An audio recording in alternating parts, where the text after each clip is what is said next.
Hey, Edith. Hey, Christy. What's the best part about gardening? I don't know. Getting down and dirty with your hose. Oh, There's no joke like a hoe joke. and there's a plethora of hoe jokes. Have you noticed? Hi, I'm Christy. And I'm Edith.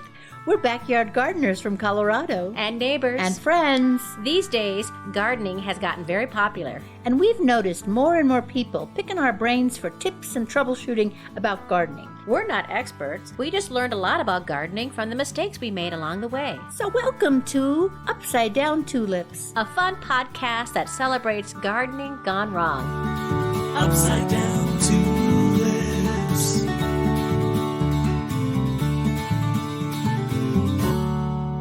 Here we are, just hanging with our hose. Hi, Christy. Hi, Edith. Just to clarify, I'm not your hoe. Oh, that's true, yes. Okay. Oh my gosh, what were you thinking? I don't know. Ah, your mind is in the gutter. Oh, I see what you're saying. You're putting it on me when actually I'm looking around and there are no hoe instruments in this room. I get it. That you can see. That I can see I may have hidden hose. you have not. How are you? How are you, Christy? Edith, so we're recording this on Thursday. It's and Thursday. It drops on Tuesday. In between, on Sunday, is National Weed Your Garden Day. Oh, good. It's only going to be in the 90s. Yay! I'm excited to get out there and give an extra 5 to 10 minutes of weeding. But as we have said before, we love weeding. We do. We love it indeed. May I remind you that it's still Read in the Bathroom Month. Oh, I've been celebrating it. I had a bookshelf put in my bathroom. Oh, nice. I'm reading Moby Dick. I'm reading War and Peace. After Moby Dick, I'm going to read Les Miserables. Very good. This week also coming up, Edith, is Fresh Veggie Day on June 16th. Okay, good. On June 17th is Eat Your Vegetables Day. This is all good because I think since the middle of May, I've had something from my garden every single day. Oh, that's wonderful. Well, it's the 100, lettuce that sowed itself. It's the 100 heads of lettuce. Yeah, you better get going on eating that lettuce. Oh, I am. Oh, trust me, I am. What are we talking about this week, Edith? Feeding and fertilizing. Wow, what a big topic. I did not know how big it was. I didn't either. Plant food, plant fertilizer. Christy, I feel kind of like an idiot, but I did not really know the difference before I did all this research. I learned so much this week. Me too. Very exciting. We're excited to share it with you. And we also have some new pod plays, our fun little commercials or plays that we do in between our segments. A brand new Antelope Twomey, the poet laureate of Wyoming, is going to make another visit to us. You have to listen, folks. It's mandatory. Hey, let's give a shout out to one of our members of the garden party. Okay, who? This is to Chris K. Oh. Who is growing peas. Yeah. His peas are way bigger than my peas. You only have one pea. You just have the one pea. I Don't know. even put it plural on I it. know. I should be clear about that. Listen, you're the pun master. Did you not get my joke that I'm reading War and Peas? Oh, nice one. You didn't get it. I was so what a proud loser. of myself. You should be proud. That is good. In the bathroom, Totally. and I'm reading War and Peas.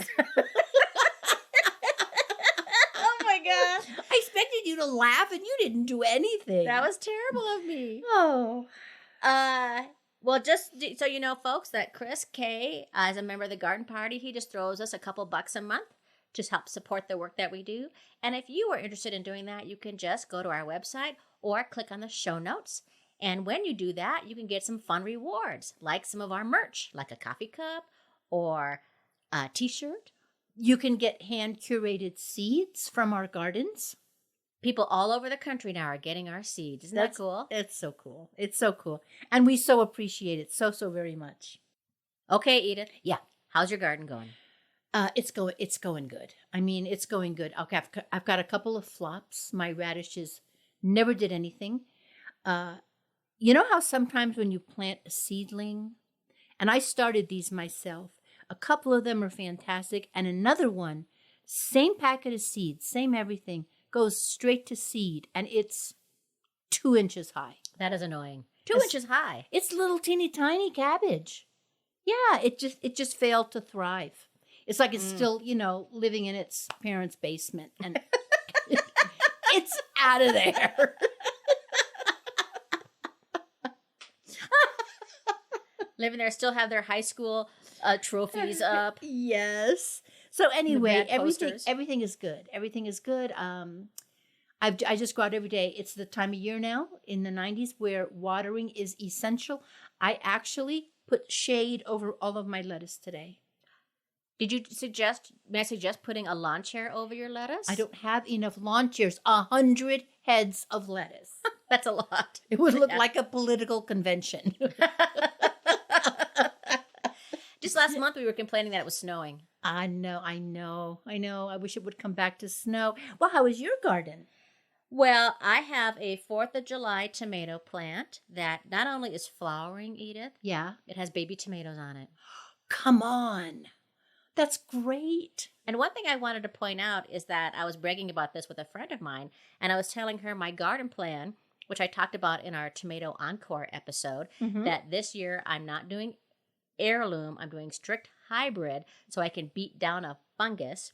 And she said, "Oh, well, isn't that interesting? Because is that when you do hybrid, is that organic?"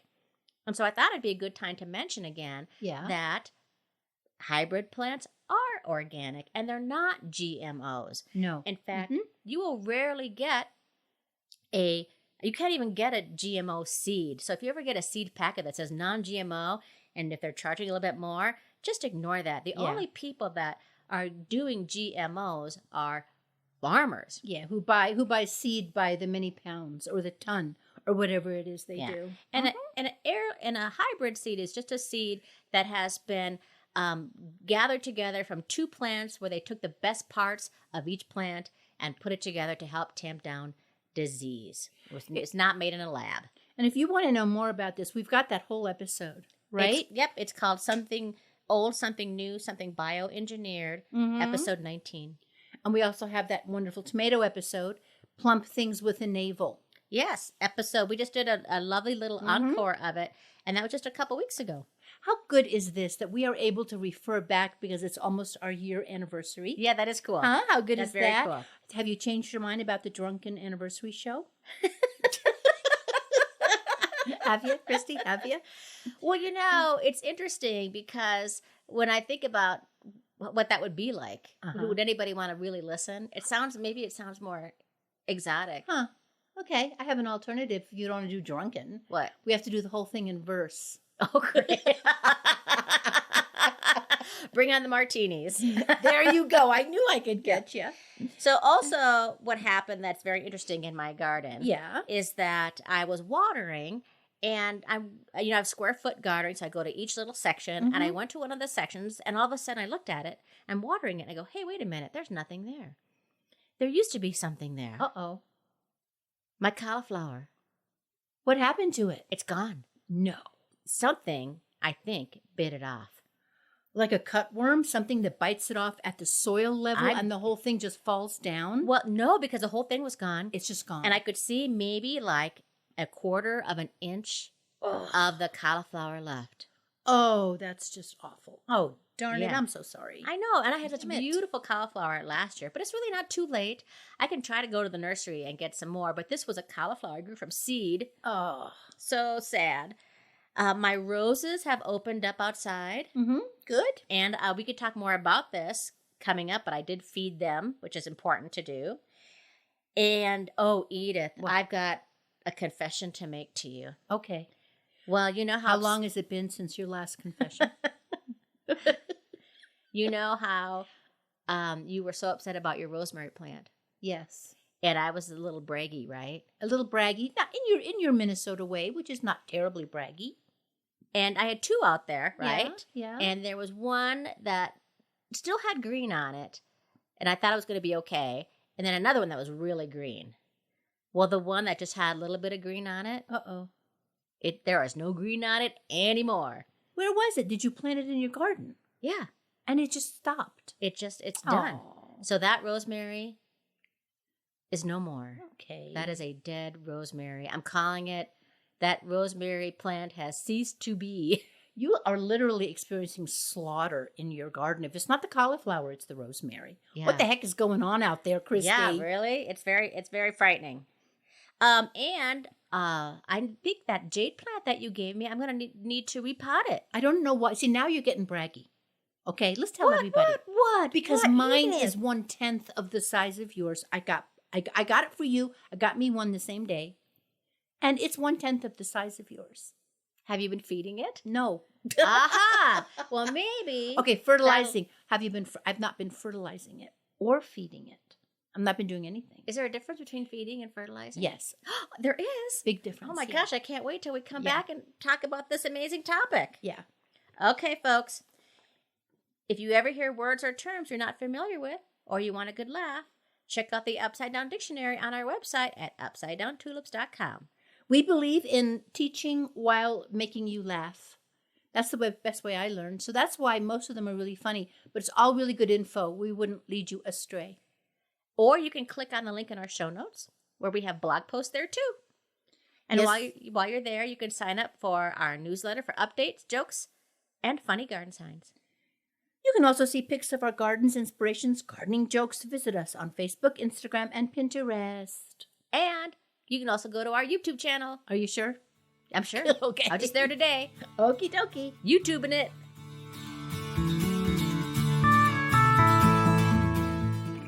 That will be $20.19, please. There you go. Thank you. Please take your seat. Excuse me? Your seat for the poetry reading. Oh, thank you, but I don't have It's time. mandatory. Mandatory? Yes. It's Antelope's Feed and Poetry, is it not? Yes, that's the name on the store, but I don't You know. have bought feed. Now you must listen to the poetry. Could I just not and say I did? You're going to make me cry. Is that what you want? No, oh my gosh, no. Don't cry. I'm just going to take my seat right now. Look at me, I'm walking. Thank you. Well, I better call my husband. Hi, honey. I'm going to be a little late. I'm at a mandatory poetry reading. Did you know that was a thing? I didn't. Anyway, I don't know how long it'll be or how long it'll last or when it'll even start. Hello. Oh, okay, it started. It looks like the registered person is also the poet. Okay, gotta go. But I'm going to record this for Upside Down Tulips podcast. I am Antelope Tuome, the poet laureate of Wyoming. I had no idea Wyoming had a poet laureate. She certainly looks artistic. She's wearing a hat brim on her head. No hat, just a brim. I will now recite one of my original poems. The crowd is a little fidgety. None of us, it seems, expected we would be in the audience for a poetry reading. The name of my poem is Delia and Chad, a romance at the feed store. Okay, I'm keeping an open mind. Delia walked into the Payless Feed store, strutting her stuff like her hips were keeping score, her multitudinous breasts out of her bodice almost poppin'. She ran into Chad, who was fertilizer shopping. Chad felt like he'd been hit with a swiveling flamethrower. In the biblical sense, he knew he had to know her. He was tall, hairy-chested, and his eyes were lean. He looked into Delia's eyes, a sparkling snot green. Their fingers touched as they reached for the seeds, and they knew that each one had what the other one needs. Both held tight to the last packet of Swiss chard, and both found that letting go was very, very hard. Delia found Chad to be much like Prince Charming. Even better, she thought, that he made his living farming. For Delia had a garden and also raised chickens. Would Chad be her rooster? He was hotter than the dickens. Their breath slow and heavy, their thighs postulating, the question at stake, shall they then be mating? It's a romance novel, so they have to for sure, for the hero's a farmer and the heroine not quite pure. They pledged undying love on a burlap bag of barley, throbbing to the reggae beat of the Wailers and Bob Marley. And the crowd crowd goes wild. Why, Antelope Twomey is the people's poet. Sort of a Dylan Thomas meets Popeye's olive oil. I have to ask Edith what she would think of having her on upside-down tulips. Oh, no. The chickens got scared out of their coops. This is not good. If I don't make it out alive, tell my handsome and handy husband I love him, and tell Edith to use more puns. People love puns. Excuse me. Pardon me. Oh, dear. Oh, my gourd. Oh, my gourd. Antelope Twomey. Isn't she something? I can't wait to hear the new one coming up. Me too. So, Edith, tell me, what is the difference between plant food, feeding, and fertilizer? Nicely put, Christy. Christy, do you remember when you had an inspiration about plants being the only things that eat sunlight and poop out air? Yes. That is all you can call plant food. Fertilizer is when you add something. Sort of like we eat food, but we also take multivitamins. Sometimes. Yes, it's kind of like that. I'm sorry, don't you poop out air? People do. When I'm reading in the bathroom, I do. I just thought of that. That's funny. Okay. Well, as long as your soil is rich in organic matter. So I just think of them as we're talking about giving your plants a little multivitamin. Plants often need an application of a fertilizer to get the extra nutrients that they need. Little something extra. And why do they need that? Partly is because so much of our soil in the world is so degraded. It's if you move into a house that was just built, your soil is degraded.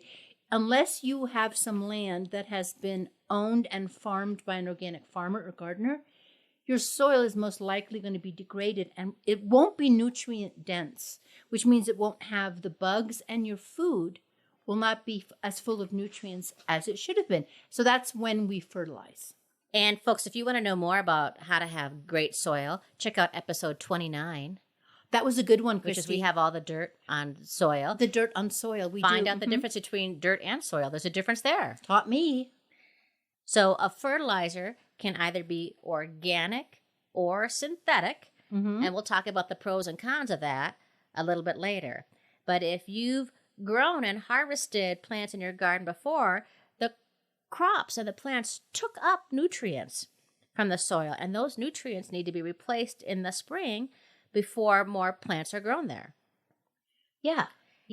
And if you are a brand new gardener, the best thing to do is get a soil test, so you know exactly what you're putting in your garden. And I confess, I've been gardening for 20 years, Edith, and I just did a soil test for the first time in my life this year. Me too, Christy. Me too. I've never done one before, ever. You can get a cheap one at your local nursery. Or you can do a homemade one that we talked about, and I think it's on our website as well. That will tell you how much clay, how much loam, sand. Tell you if you're acidic or if you are more alkaline. Yeah. And if you want to know how much nitrogen, potassium, or phosphate you need, you can just go to get a little kit, or you can go to your local extension office. And a great time to do that is in the fall, because then you have lots of time to get the results back. Yeah. To find out what you're going to do. And I don't know about you, Edith, but I've been one of these people that has been in the nursery and then bought some fertilizer, and you see those numbers on it and not really knowing at all what those numbers mean. Right. Yeah. No, me too. So those numbers on the bag Uh-huh. are NPK. You mean the letters? Yes, and N means Nitrogen. and P means Phosphorus. good, and K means Cool. there you go. Kmart. Kmart. Yeah, for some reason, the K stands for potassium, Yeah. also known as potash, which we've talked about before, which is an important element that people used to get by getting wood ashes. So that's why the term potash came about. Yeah. Other ways that you can get potassium, of course, is from bananas. It's also manure is a great source of that for some reason. I don't know why. And when you buy a bag of fertilizer, make sure that you read the labels carefully and follow the directions, no matter what crazy things you're going to hear coming out of our mouths. And if you are gardening and everything is growing great, maybe your soil is wonderful, and maybe you don't really have to, buy fertilizer. It's a really good point. That's why a Yeah. soil test is so important. Yeah. Because I found out my vegetable garden is incredibly low on potassium. Really? Yeah. Wow. I had no idea. Well, that's interesting. Yeah. I had and also in our neck of the woods in Colorado where we usually are very low on nitrogen. And you grow good things. I mean, the only problem you had last year was a fungus, right, on your tomatoes. Right. Well, I use fertilizer though, so I added certain elements into it. So, I think before we jump into like talking about vegetables, the important thing is to tell people you should apply fertilizer with caution. The only thing worse than starving a plant of its nutrients is to accidentally over fertilize it, because plants will only use the nutrients that they need. Mm-hmm. It's sort of like you shouldn't take too much vitamin C. Yeah, and then it'll lay around, except, plants can't pee it out. So Exactly. it just lays around in the soil. They may poop out air, They do poop out air. but they can't pee Pee out no, extra they fertilizer. cannot. Like, for example, I when I fertilize, and I'm talking about like the compost and stuff like that, I do it in the fall, right before I put the garden to bed. It's like the last thing I do.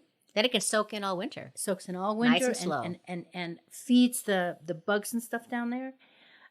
Then before I plant, like maybe a month before I plant, as soon as I can dig, March and then about July, if it looks puny, I just give it a little boost because it's getting stressed with the heat and whatnot. I totally agree. You shouldn't forget about your plants in July. Yeah.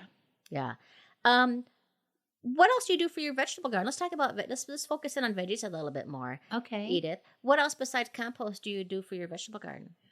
I do worm castings. That's a really big one. I do poop tea, which is, I got that big pile of horse manure, and you just take a little, and it's, it's not like it's wet, you guys. It's just all dried. It's kind of interesting looking. And you put it in a bucket. The plants absolutely love that. They love that. How do you So make I it? do that. I have one of those cat litter buckets, with the top. So I fill that up with water, and I put some of the aforementioned horse poop in it. Let it sit for 2 or 3 days, and then you dilute it like 1 to 4, and pour it on the side of your vegetables. When I do tomatoes, I will often use a different fertilizer for tomatoes because I like to give my tomatoes more calcium. The more calcium you have in there, the more it can prevent blossom and rot. Oh, that's right. And that's much quicker than, putting eggshells and stuff on it. Oh, that's very good, Christy. Yeah. Oh, that's good. That's really good.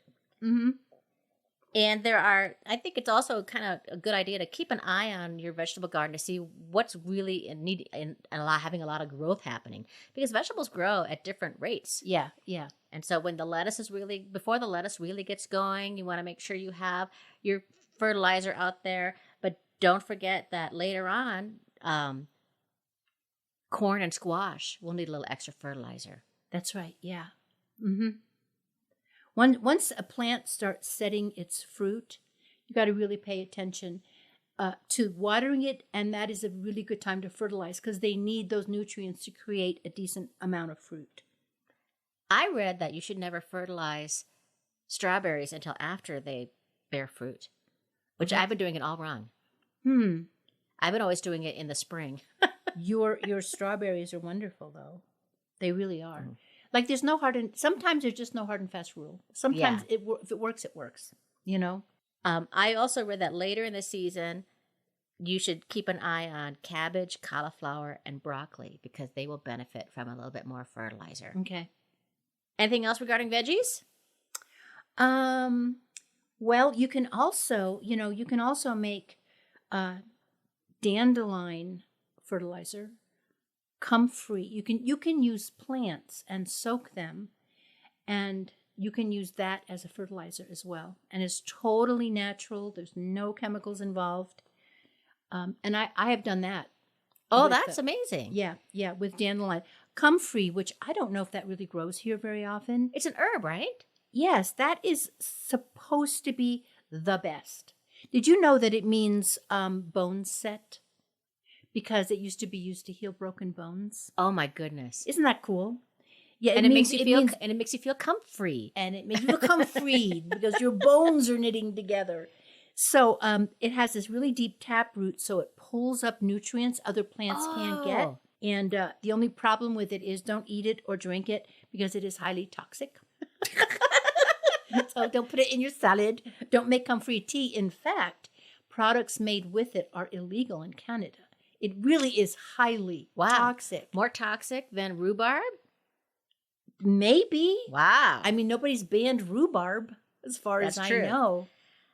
I read that these are vegetables that should not have added nitrogen, so that you should be careful of fertilizing these vegetables. Sweet potatoes, watermelons, carrots, beets, turnips, parsnips, and lettuce. That's a lot of them. I grow almost all of those things. Wow. Do you fertilize those things? Just with the horse poop stuff. Okay. Well, don't fertilize your 100 heads of lettuce, Edith. Oh, they don't need it. I'm punishing them. They are out of control. Out of control. Hey, should we listen to another Antelope Twomey pod play? Yes, let's do. Let's do it.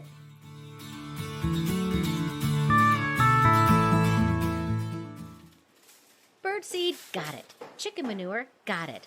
I'm so glad I found out how good chicken poop is for the garden. Now, if I can just leave before the poetry reading begins. All right, everybody. The poetry reading is about to begin. Take your seats. Oh no, I really don't have time for this. I gotta get home and weed the garden and feed the birds. Maybe if I kinda hide behind this big bag as I sneak out. Excuse me. You, behind the sack of moving chicken manure. Take your seat, please. I would love to, but I have things to do. It's mandatory. Mandatory? Yes. The sign on the store says it's Antelope's Feed and Poetry, is it not? Yes, that's the name of the store, but You have bought bird seed and chicken poop. Now you must listen to poetry. Okay. Hello. I am Antelope Twomey, resident poet and poet laureate of Wyoming.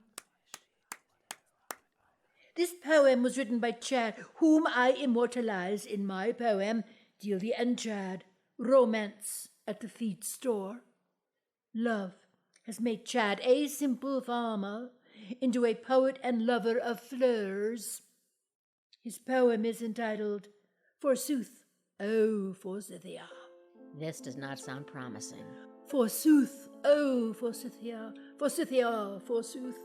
So gold and so gay once, now long in the tooth. So bright and so yellow in March's dull grey. Now April's icumen, you're fading away. Still trying, but tattered, like smiling through grief.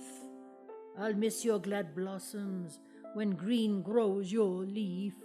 Still trying, but tattered, like my soul I fear. Forsooth, oh, Forsythia, please come back next year. Thank you, Chad and I, thank you. Oh my gourd, I'm crying. Still trying, but tattered like my soul I fear. That was really beautiful, so moving. I wonder if there's a second show. Encore! In real life, sack of chicken poop toting woman, there are very few encores. Today there shall be none. The store is closing. Go home, gardeners, poetry lovers, and those who snuck in because they needed to use the restroom. Go home and always be lovely. Always be lovely. I'll try, Antelope. I'm going home, and I will grow things and untatter my soul. Ooh, untatter my soul. That's very good, isn't it? I'm a poet and a gardener, and I have to pee. Oh dear, I better get home ASAP. Next time, she gets an encore. You know, Edith, I Yes. think the favorite line of mine that you have ever written is sack of chicken poop toting woman. So great. So wonderful. It's such a good visual, isn't it? I look at you and you're sitting over there and you're so pretty, and I'm imagining you toting a sack of chicken poop. I love it. I love it too. Also, friends, we found out from our very intelligent engineer during the break while Angelo Twomey was saying that beautiful poem about forsythia that the symbol for potassium, which we didn't know what it meant for, actually stands for kalium, which is the medieval Latin word for potash. Nice. Okay, good. I was on the edge of my seat. Everybody's this nodding. whole time. We can go forward and talk about fertilizing flowers. Flowers. That's kind of your bag. I'm just going to let you take that. Always good to begin in the spring. Of course, wait until the ground is no longer frozen. Check when your last frost date is. And if you don't know when your last frost date is, we'll put that in the show notes below. And maybe a week or two away from that is a good time to start fertilizing your garden so that there's less of a chance for tender new growth to be burned by any new fertilizer when it comes out. So while a spring application is a general good rule, plants really know what they need. So while most flowers will be okay with a spring application, listen and look at your plants. The one exception are roses. Roses need regular and proper fertilization because they are heavy feeders, and they need NPK, plus they like iron, calcium, and magnesium. There's a whole side shoot you could go on to about the controversy about Epsom salts, but a lot of people swear by using Epsom salts with roses. Now, what about houseplants? Well, yeah, once their soil gets depleted, when they're in the same pot, right?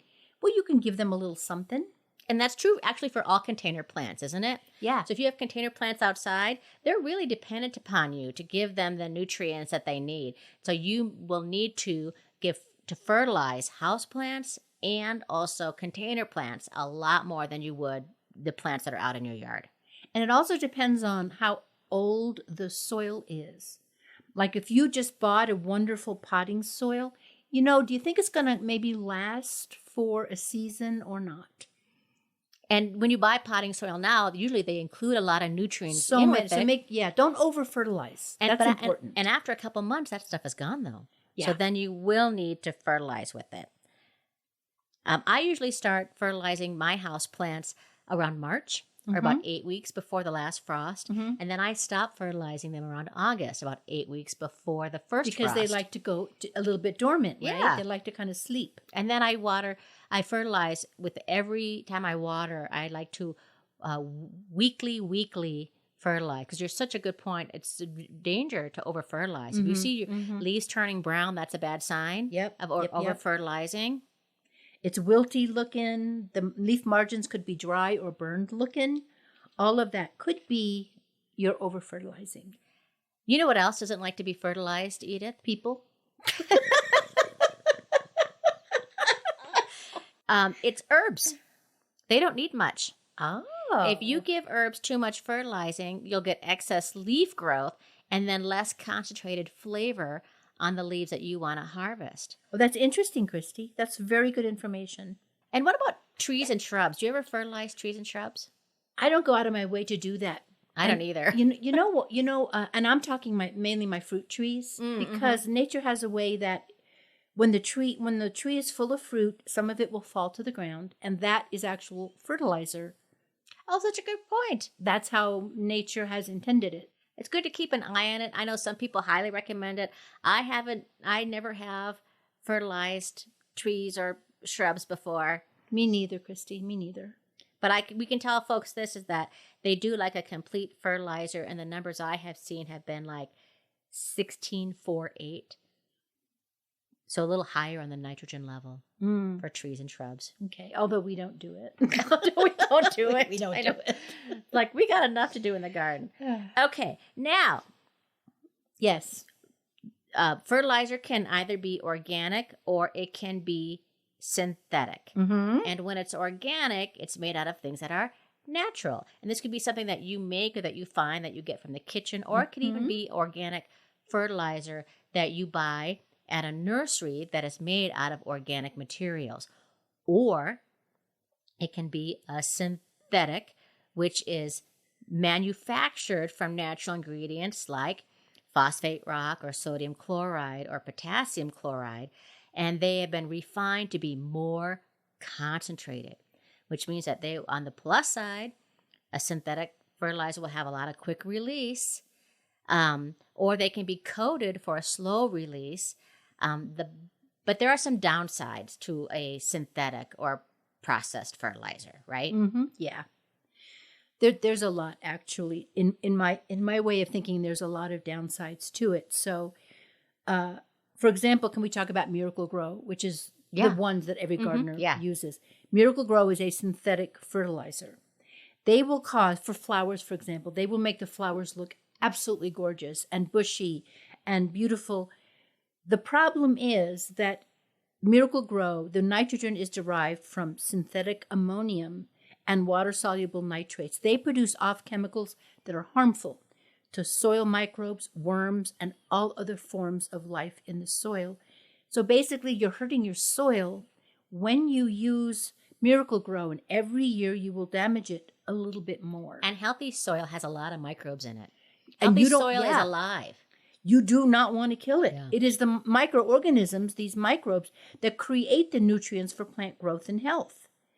Listen to this. A teaspoon of organic soil contains 4 billion microorganisms that help plants resist disease while they add nutrients to the soil. And we talked about that in episode 29 about soil, about how many micronutrients are in soil. Yeah, so often you will notice, like, I know a guy, a first-time gardener, who used so much Miracle Grow that he had the biggest tomatoes I've ever seen that were perfectly tasteless. Oh, you know, because that's what'll happen. Yeah. You know, the other interesting aspect about synthetic fertilizers is that because they will have a quick release to the plants, the plant can only take up so much. And what happens to all the rest of it? All the rest of it, because it's usually water soluble, goes to the water table. Right, and that's bad. That's just bad. And if you can make, if you can make your own fertilizer, really, I can encourage you to that. That's the way to go. Yeah, you can make compost tea. And I'll say this is that I use Miracle Grow, and I'm going to reconsider using Miracle Grow. I use it for my houseplants because I know, well, that's not going into the good point, Christy. That's not going into the water table. That's feeding the plants. But I may even reconsider doing that. I've never used Miracle Grow in the vegetable garden, but I have used it on my flowers before. Yeah. In the vegetable garden, I use organic fertilizer. I don't make it; I buy it. The brands that I've used have been like Dr. Earth and Fertilome. So you can buy organic fertilizer. It's just about reading your labels, right? Yes, exactly. And you can also make your own fertilizer from things around your house. Yeah, around your house and around your garden. Just feed it back in. That's all. Compost tea, you take some mature compost, you put it in a bucket, put water on it, let it sit for a while. And that's going to be a fertilizer. That sounds like the recipe for your horse poo fertilizer. It is all the same. It's so simple. Plus, you can, there's all kinds of things that you can put in there. Compost contains all of the essential 13 nutrients needed for plant growth, in addition to oxygen and water. You know, maybe we should be telling people also to listen to our episode on compost, which is episode 11, Compost Happens, How to Support the Garden's BF. Hey, we did that early because we knew how important that was. They are BFFs indeed. Christy, tell us about liquid fertilizers. A lot of fertilizer is liquid. You can buy it. Some fertilizer you make, you add water to it, or compost tea, or horse poop tea. It's important not to apply liquid fertilizer at the same time that you plant, because no matter how carefully you remove the plants from their containers and place them on the ground, some of the little roots can break. The fertilizer reaches the roots immediately and enters at the broken points and can burn the roots of the plant. Yep, so just remember, before you plant long before you plant, at when you put it to bed, and in July. That's kind of a rule. This is also the exception to the rule where we always say water the toes and never the nose. But here, when you're fertilizing, you can spray the whole plant because it could take in the fertilizer through the leaves. If the ground is really, really dry, water it first. Otherwise, it's just going to all roll off. Right. And as in general, when you water, it's good to make sure you water early in the morning or in the early evening when the leaves have time to absorb the material, and avoid extremely hot days. Yeah. Good one, Christy. I feel fertilized. Everybody needs a little fertilizing. Everybody. Hey, Edith. Yes, Christy. Guess what time it is? What is it? It's mailbag time. Ring, ring. Do you have your reading glasses on? I do. They're on my head. I mean, my face. So this letter this week is from our friend Lindsay from Denver. And she says, and I'm not making this up, hello, gardening goddesses. Hello. There you go. Lots of things have come up after my first attempt at winter sowing, I'm happy to say, although I wouldn't say they've all exactly taken off. The beans are happy. My petunias are growing slowly. But between a west-facing balcony and temps that are already climbing into the 90s, it's not all thriving. My radishes in particular are having a rough go of it. They started coming up pretty well this spring, but a couple of weeks ago I noticed some yellow leaves, which have gotten worse, and now it looks like they're being attacked by aphids and some tiny little worms, maybe tiny cutworms. There are also some microscopic black dots on some of the leaves, which look like ... something. The pests are a new addition to the problem. A quick search of the web suggests the problem could be exactly any and everything in existence. Happy face. Too much or not enough water, not enough sunlight or nutrients. We only get about 4 hours of afternoon sunlight and then dappled for a few more hours. Are the beasties attacking because the plants aren't doing well, or the other way around? There are no black or slimy stems, so I don't think they're rotting.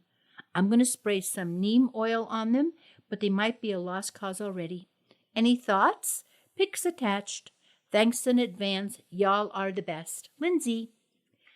You know, this reminds me of when you have like a little sore or a little pain, and you go on the internet and you start putting your symptoms down, Yes. and it's like brain tumor. You have 3 days to live. Right. Oh, Lindsay.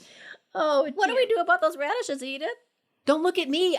I'm a total flop with my radishes this year. I'm so disappointed. Well, you know, from that picture that she sent to us of these yellowing leaves, I mean, these leaves look almost white. Yeah, this isn't yellowing. Or maybe this it's is my printer. very yellowed.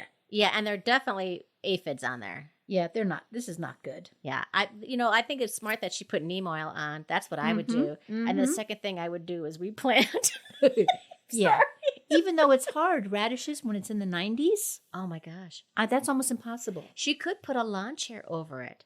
Seriously, the lawn chair can help it. It can help it a little, but it's going to can be give it 100 shade. degrees on Wednesday. Oh my goodness. I just don't want to discourage her. Why Right. not wait until the fall to do radishes? Right. Because they're a cool weather crop. Or even like early August. Or even early August. Yeah, I think so. And good Because for they'll you. germinate quick. Good for you for writing us and going on Google and knowing things like tiny little cutworms. Good for you, Lindsay. Well, Lindsay, we're so glad that you wrote in. We're sorry about your radishes. We hope everything turns out in your second planting. And folks, if you're out there, you can send us your gardening stories, your successes, your flops. Your gardening questions. We love hearing from you, even though we're not experts and cannot answer every single thing. Write to us at upsidedowntulips@gmail.com or at our website at upsidedowntulips.com. Or check out the show notes.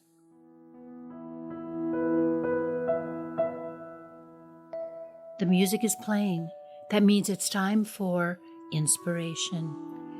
This week's inspiration comes from Nigel Slater. Pamper a tomato, overfeed it, overwater it, and you'll get a Paris Hilton of a tomato. Oh, that's great, Christy. So, hey, everybody, thank you so much for listening today. We are Edith Weiss and Christy Montour Larson. Did you get some laughs and value out of us today, this episode?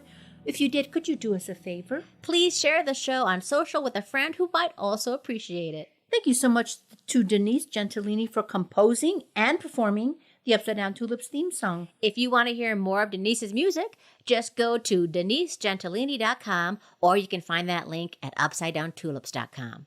And a hearty thank you to our talented and kind friend, Chad Henry, for his beautiful poem on forsythias. And a special thanks to our local nursery and friend of the show, Southwest Gardens. Thank you. Join us next week for the top 10 things you got to know about gardening that we forgot to tell you. What? Yeah, that's good. You got it. Close enough. She's shaking her head. No. Now, don't forget, if you make a mistake, your garden will forgive you. Yeah. Upside down tulips.